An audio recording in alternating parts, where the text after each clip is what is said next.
Swindon Town, one of the oldest clubs in the Football League and a former Premier League club. Over the past 30 years, supporters have been pushed to the edge with multiple questionable owners and financial worries. 3 years ago, Australian Clem Morfuni became the majority shareholder of the club. He promised an age of transparency and a brighter future. But now, the club has finished in its lowest league position in modern history and has faced multiple EFL charges. With supporter concern growing, we ventured to the county ground to find out just what's going wrong at Swindon Town. Clem Morfuni, how would you describe him in one word? Well, an enigma. It's a tough one to say because he's had a very strange, moving into year 4 now with Clem Morfuni, and a very strange tenure where he kind of comes in at a very, very difficult time. And there was a realistic possibility that Swindon Town didn't exist. A lot of fans will always give him the benefit of the doubt because of that.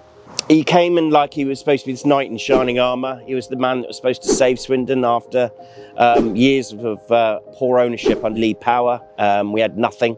We didn't have a squad. We didn't have a coaching staff. We didn't have anyone to look after the pitch. The staff weren't getting paid. He brought in the trust with him. In his first season, took the club to the playoffs.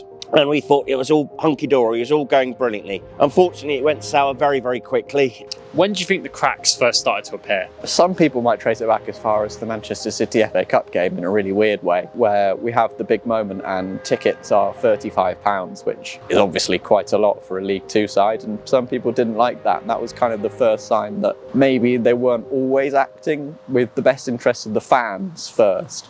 After the first year, I think Swindon fans were expecting to kick on, to improve on the playoff semi-finals. A lot of players were just allowed to leave the club. Felt like Clem was starting to lose interest very, very quickly. Most fans are thinking, well, why is Swindon upset? There have been 2 EFL charges against the owner in the last year. In August 2022, a debenture is called in against the club and they have 3 days to raise £2.9 million. It clearly is a very difficult thing and one person can't necessarily pay that back instantly. But Clem Morfuni has taken in shares from Holly Kiley and Bethany Parladorio, have been sold shares to help pay for that. But for over a year until it gets published on Companies House, there is no mention of this whatsoever. It eventually comes out on the day of a fans forum. A member of the trust and was this lifelong Swindon fan, and people trusted him. He was kind of asked to go up there and give a statement that clearly wasn't true. And that was revealed the next day. Well, admin errors, as he calls them. Having basic stuff like transfer of shares not declared, and quite a large portion of shares not declared, to, again, people that probably shouldn't be linked to murky parts of Swindon Town past and present. It's something you do need to come out and open, and his excuse for when it first came out, saying that it was just a mistake in filing, which turned out to be completely bogus. If you've been upfront about the fact that's happened and why that's happened, there isn't a major issue.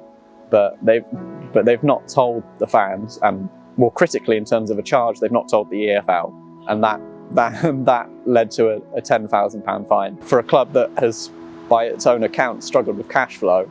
Is a pretty big deal. This is a fan base with major trust issues for very good reason, because of the poor ownership leading back to as early as 1990 and even further back than that, really. In balance, Morfuni's reign hasn't been all negative. In 2023, he facilitated a joint venture with the Supporters Trust, which helped purchase the county ground. The purchase was made possible due to Nigel Eady, a Swindon Town supporter who passed away in 2012. Following his passing, he left a significant amount of money, which was to be used for the long-term benefit of the football club. The finances from the Nigel Eady Trust, and with the assistance of the Swindon Town Supporters Trust, the purchase of the county ground was made possible, with the club and Supporters Trust now owning a 50% share each. Well, it was a fan. It was a fan that bought this. Fairness to Clem, he did oversee it, and for the first time in the club's history, it's owned half by the fans and half by the football club. Well, it does secure our future a little bit. It is now an asset. Swindon are the only club where the supporters half own their own stadium, which means that an owner can't run off with it. You can't do lots of things like that, and that's a very positive step that has happened under Clem Morfuni. With that, you know, you're now business partners with the fans. If your business partner is keeping things from you, I think most people would say you would have to question that person. I know there's plans to start work, but it's been painfully slow. Hopefully we do see something happen soon. That will hopefully build some of the trust back, because there's been a lot of can kicking down the road. So hopefully we'll see something come out pretty soon. On the pitch, Swindon have regressed since Morfuni took over, and fans' concerns were supported by striker Charlie Austin, who said the club's future was on a knife edge after he departed the club in May. Charlie and I didn't agree on a lot of things last season, but I think he's definitely right. The club is on a knife edge. Absolutely. I think Charlie was just making out that this club could go either way. And if it carried on the way it was going towards the end of the season, we were absolutely going to get relegated and we were going to fall out the Football League for the first time in the club's history. He just echoed the concerns, and he speaks quite well, actually, what the fans were going through. And in May, those concerns amongst supporters ultimately came to a head. After a fan survey with over 2,000 responses, the Supporters Trust issued an open letter to Morfuni, urging him to sell the football club. The letter stated that when they had previously communicated with the club, they'd been met with a consistent level of denial and a version of reality which does not relate to the facts. Since this, Morfuni has disputed some of the Trust's claims, but did sit down with them for a lengthy meeting in June. Whilst the club released a statement following the meeting, we approached the club for a comment to include in the video. Instead, CEO Anthony Hall offered an opportunity for a conversation with him to acknowledge the last couple of years and look forward to the future. Supporters have claimed that last year they felt a little bit like Clem that lost interest. What is it now going forward, you think, that can alleviate those worries and that there is a real interest in the football club? I think the fact that Clem just flew over here for the supporters meeting, obviously we had the fan-led survey, we had the open letter that went out in the press, so Clem come over and his commitment I think was there for all to see. He flew over straight from Sydney to come meet with all of the supporter groups and have that open, honest, frank conversation, which I think was very much needed. We took on board what the fans have said and their concerns and the supporter groups, and you know, we put stuff in place now. It does actually, hopefully the fans and the supporters are seeing that, you know, the new managers come in. We have the new Adidas kit deal, which has gone out. So we are working. Still lots to do, but we are always working. The ground was a great success of the recent ownership, getting it back into the football club and the fans' control. What are the plans now going forward for reinvigorating the ground? Well, we have a full plan, a master plan that we're looking at the moment with the JV. We have a meeting in a few weeks' time to go through that with the JV, to then get the appointment of the architects, structural engineers and the surveys that need to be done, with a view to hopefully get into a planning stage at the last quarter of this year. Do you believe the Supporters Trust left those recent meetings satisfied with the conclusion? I believe it's positive. As I said previously, there was frank conversations, no question was ducked. We answered everything openly and honestly. We understand the concerns that have been raised, but I think there was a line in the sand that was drawn with all the supporter groups, and we move forward now. The Trust and the owners' relationship is the very interesting part of this drama, but you know, they have three very clear demands, which is true investment on and off the pitch. We're seeing it a little bit on the pitch. We remain to see what happens off it. Development of the county ground, which we're still kind of waiting for as well, and with a clear funding plan, which again we're still waiting for. And then a commitment to more greater communication, honesty and transparency, which again you kind of have to wait and see with. So I think a lot of the key parts of that we're still to figure out.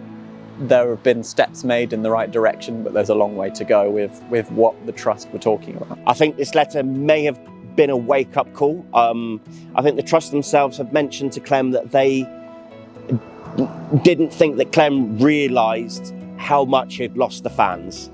And I think he's seeing that now. I think that the Trust finally putting in a hard line of, like, invest, do what you promise, put money into the county ground, better communications, or, you know, sell the club. I think Clem knows himself, for the power struggle that was when the club was sold, how much power the Trust has and the fans have, which has possibly caused a little bit of a change of mindset from the owner. So look, we all recognise that the football club last season wasn't good enough.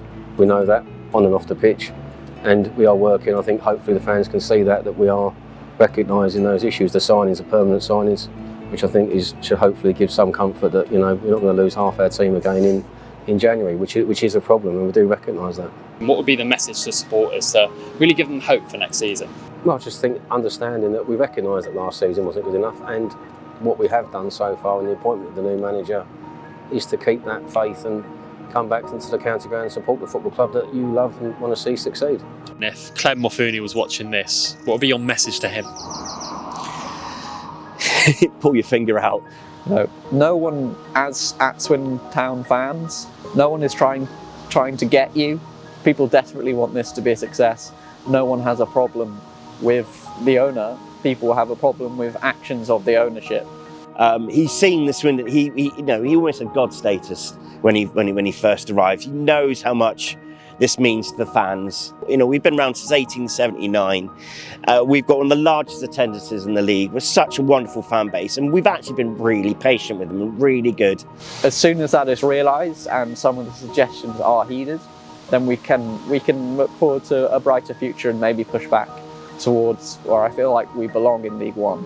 Yeah, just make it a club to be proud of.